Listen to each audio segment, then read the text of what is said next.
Your circumstances have teeth. They growl. They pace around you in the dark, and every rational part of your mind says this is over.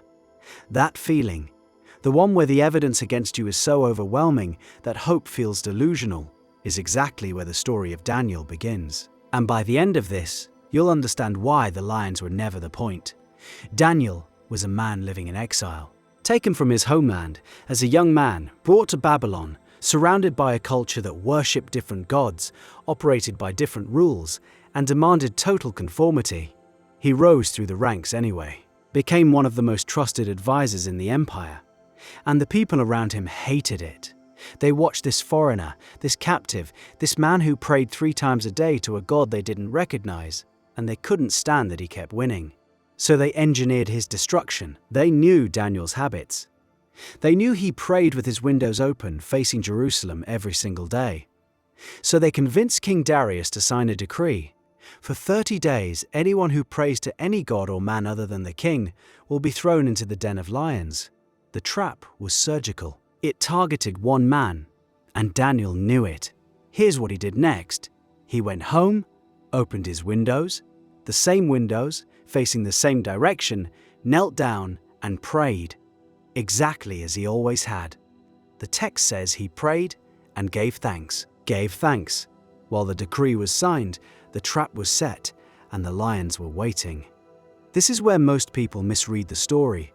They think Daniel was brave. Courage is part of it, sure, but courage still acknowledges the threat as real. Daniel was operating from somewhere deeper. He was living in a state of such complete inner certainty that the external threat couldn't rearrange his consciousness. The lions were real. The decree was real. The men plotting against him were real, and none of it altered what he knew to be true about his relationship with the infinite. Think about your own life for a second. When the doctor's report comes back wrong, when the bank account hits 0, when someone you trusted turns on you, what happens inside? The stomach drops, the chest tightens, and then the mind starts building a case. Here's why this is hopeless. Here's every reason it won't work out. Here's the evidence that you should give up. That mental case feels like wisdom. It feels like being realistic. Daniel's story suggests it's the one thing that can actually kill you. Neville Goddard taught that consciousness is the only reality. Every outer condition is a shadow cast by your inner state. The lions, in this framework, are the shadows. They look solid. They sound terrifying. The heat of their breath feels close enough to be final, but they are effects downstream of a cause that lives inside you.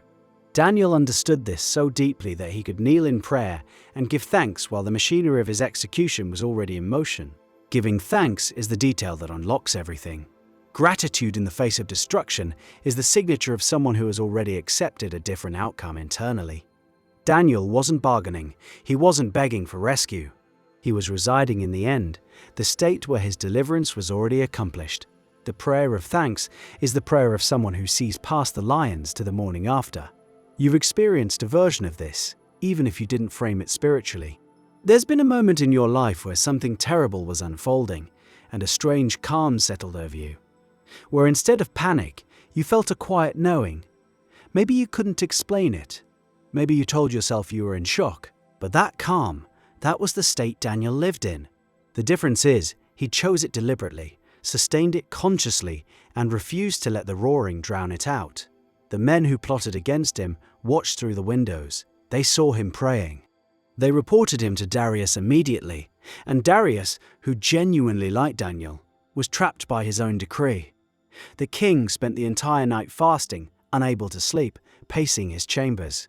Notice the contrast. Darius, the most powerful man in the empire, was destroyed by anxiety.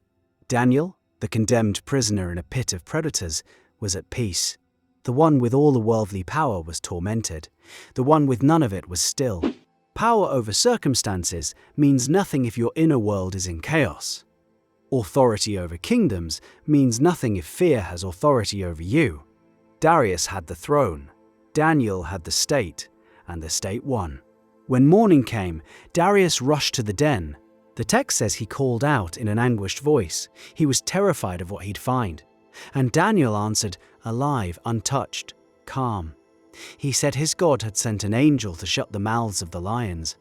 The lions were still there. They hadn't vanished. They hadn't been removed from the den. Their mouths were shut. The threat remained present, but was rendered powerless. This is the part that matters for your life right now. You keep waiting for the lions to disappear. You keep asking for the circumstances to change before you change your inner state. You want the diagnosis reversed, the money restored, the relationship healed, and then you'll feel peace. Daniel's story runs in the opposite direction. The peace came first, the mouths closed second. Goddard would say Daniel was practicing the law of assumption at its most extreme. He assumed the state of the delivered man. He didn't assume it after evidence appeared. He assumed it while the evidence screamed the opposite. That's the discipline most people abandon at exactly the wrong moment. They hold the assumption when things are neutral. They hold it when small signs of progress appear, but the instant the lions show up, the instant circumstances look genuinely deadly, they collapse back into the state that matches the visible world. The visible world is yesterday's assumption made solid. What you're seeing around you right now is the printout of a state you occupied days, weeks, months ago. If you shift your state today, and the printout hasn't changed yet, that doesn't mean the shift failed. It means the printer is still running the old job. Daniel didn't check the lion's behavior for confirmation. He didn't peek through his fingers to see if the angel had arrived yet. He stayed in the state all night, in the dark, with the sound of breathing that wasn't human. That's the part people skip, the night in the den, the hours between the commitment and the evidence. Your manifestation has a night in the den, that period where you've declared your assumption, you've committed to the state, and absolutely nothing in the outer world reflects it. The bank account is still empty, the phone still hasn't rung, the body still hurts, and every voice in your head, plus a few well-meaning friends, tells you to be realistic. Being realistic is the religion of the lions. It worships what is visible. It bows to what can be measured. Daniel's faith operated in a different dimension entirely. He didn't deny the lions existed. He didn't pretend the den was a palace. He acknowledged the full weight of what was happening and chose to remain in communion with a reality that hadn't materialized yet. That communion, that sustained inner conversation with the wish fulfilled, was the angel that shut the mouths. You have lions in your life right now. You know exactly what they are. The situation that keeps you up at night, the thing you've been told is impossible, the circumstance that every reasonable person agrees is hopeless, and you've been standing outside the den trying to figure out how to avoid being thrown in. Daniel's story whispers something uncomfortable. The den is the path. The lions are the curriculum. You don't get delivered from a distance. You get delivered by walking into the worst of it with your inner state already set to the frequency of the outcome you've chosen. The night in the den is where your assumption gets tested at the deepest level. Anyone can feel abundant when money is flowing. The question is whether you can feel abundant while eating rice for dinner 6 nights in a row, while the collectors call, while the zeros stare back at you from the screen. Daniel prayed 3 times a day before the crisis. 3 times a day he returned to his inner state, reinforced it, lived in it. His practice wasn't born in the emergency. The emergency revealed a practice that was already bone deep. If you're trying to build your assumption in the middle of the crisis, you're starting late. The time to establish your inner certainty is now, today, while the lions are still behind bars, so that when the bars come off, your state doesn't flinch. There's a detail at the end of the story that most sermons skip. After Daniel was pulled from the den, the men who had conspired against him were thrown in, and the lions crushed them before they reached the floor. The same lions, the same den, the same teeth.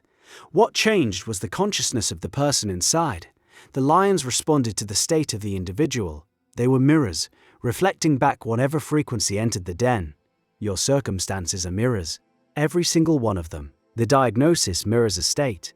The empty account mirrors a state. The broken relationship mirrors a state. And you can spend your entire life trying to rearrange the mirrors, adjusting angles, polishing surfaces, hoping for a better reflection, or you can change the face that's looking into them. Daniel walked out of that den in the morning light. Same man who walked in, same body, same breath. But Babylon saw him differently after that, because he had done the one thing that terrifies every system built on external power. He proved it couldn't touch him. The empire bent around a man who refused to bend inside himself. Your den is waiting. The windows are still open. The only question is whether you'll kneel.